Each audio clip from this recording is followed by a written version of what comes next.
Running rigging and blocks. That's the idea I'm working on here. I don't like having complex systems on boats, and blocks are one of those really expensive pieces of equipment. You got really fancy blocks that are got the ball bearings, synthetic ceramic ball bearings, stainless steel, this synthetic, all that, synthetic plastic, and they're really expensive. Thankfully, on small boats, they're maybe not that expensive, but they're still expensive, and they still have a limited lifespan where you're going to eventually have to replace them. And that's just kind of a constant cost that you have to pay for owning a boat. So I want to make that simpler. And one of the things you see happening now, especially with boats that are switching to synthetic rigging, Dyneema rigging specifically, are solid blocks. Basically just, rings of aluminum with channels and center holes that have radiuses on them to allow soft shackles to go through them. So a soft shackle will go through the middle. The running rigging comes down through. You see those becoming a little bit more popular on the bigger boats and some of the smaller racing dinghies. I like the idea of it because, with minimal knowledge of how to cast aluminum, you can probably make these aluminum blocks yourself. And that right there is a huge cost-saving item.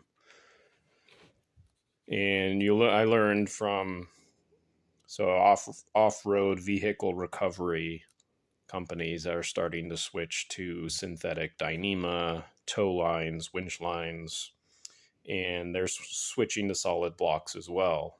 No longer using the typical steel with ball bearings and steel hooks and all of that. They're switching to solid blocks.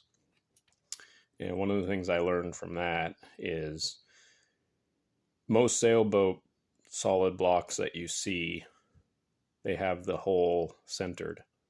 And what happens is as the rigging goes through, this block rotates. That's fine for keeping, the idea is, well, you don't want friction on the main line. Well, that's the problem with that is the block spinning puts friction on this one line, and it's constant friction on that one spot. So if you offset that hole, the block stops spinning, and the friction and heat buildup is transferred to the line that's going through. And that is for a brief period of time on that one part of the line that's going through there, there's some heat buildup and friction, but then that line leaves.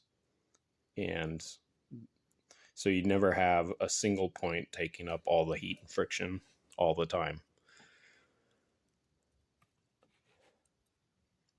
You can put webbing loops here to make sure the line doesn't fall out when the system's slack. So my idea is if I put a fiberglass bar or rod across the deck next to the mast, so you got the mast here, fiberglass rod here, and the block system here, and then run a Dyneema loop through the center of that block, something like this. You can make it a continuous loop, just splice it inside the block, and then you go around the Dyneema rod and through the block and then tighten it down, and there you go. Or you can use a soft shackle with a button knot. You could probably even just use a normal knot and just tie them on.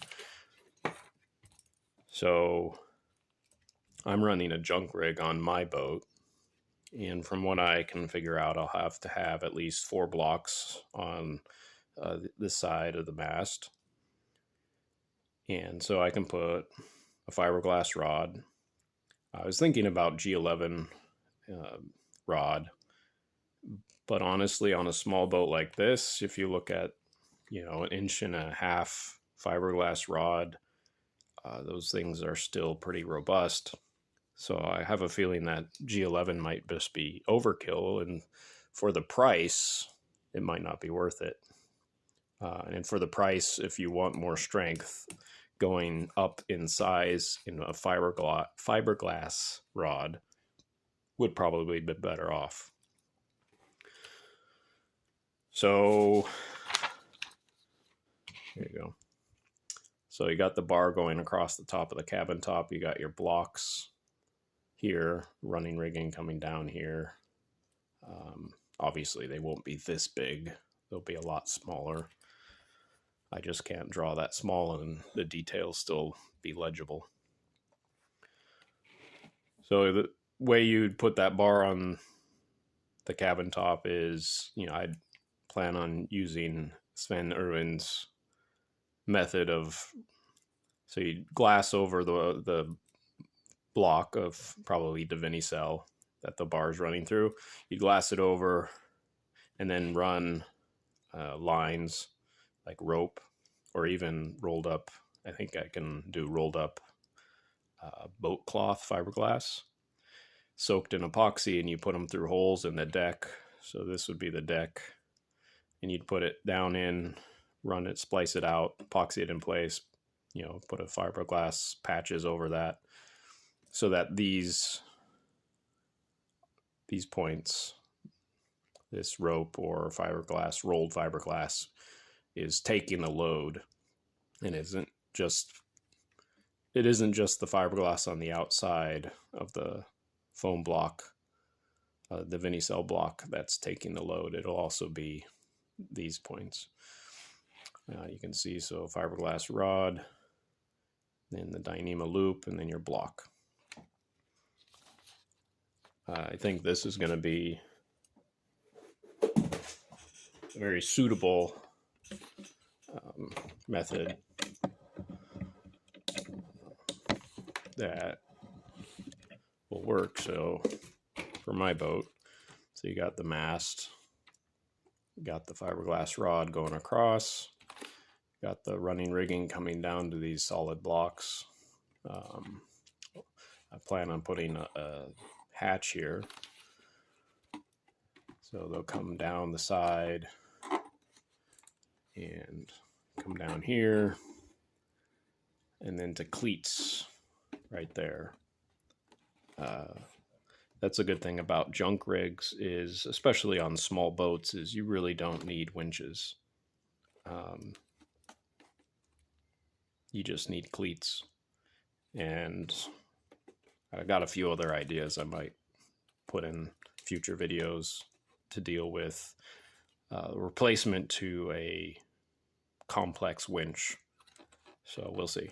A good thing about Dyneema is it is slick. I mean, that is one of the common complaints of people who work with Dyneema, is it's slick. It doesn't like knots. It doesn't like normal methods that you would use to tie rope. However, if you take Dyneema for what it is and learn how to work with it and learn what it likes the most, I love it. It's excellent stuff. But because of its being, tends to be fairly slick, it really makes sense to just have solid blocks. And I think that's much more preferable. A chunk of aluminum is easier to maintain, easier to make, easier to replace than a complex block that you have to buy from some company that overprices it because it's a boat part. So yeah, that's my idea for the running rigging. Still working out placements for where these blocks will be on either side of the boat. I think I need to have a couple more on this side of the mast. I'm still wrapping my mind around junk rigs. It's quite the study. It's simple, but it's not simple. Yeah. So yeah, there we go. Simple blocks, simple system for securing the blocks, making it maintainable, accessible, easily replaceable, and if you know a little bit about casting, very cheap. You could probably go to a machine shop and have them machine you some of these things out of blocked aluminum, and it'll probably be cheaper than buying all the blocks that you would need from a name brand manufacturer that are complex, ball bearings, all that stuff. So that's my idea. I got a few other videos, so hopefully I'll be able to get those out next week or so. But yeah, winter is slowly melting and the snow is slowly going down, so hopefully we'll get back to boat building soon. All right, till next time.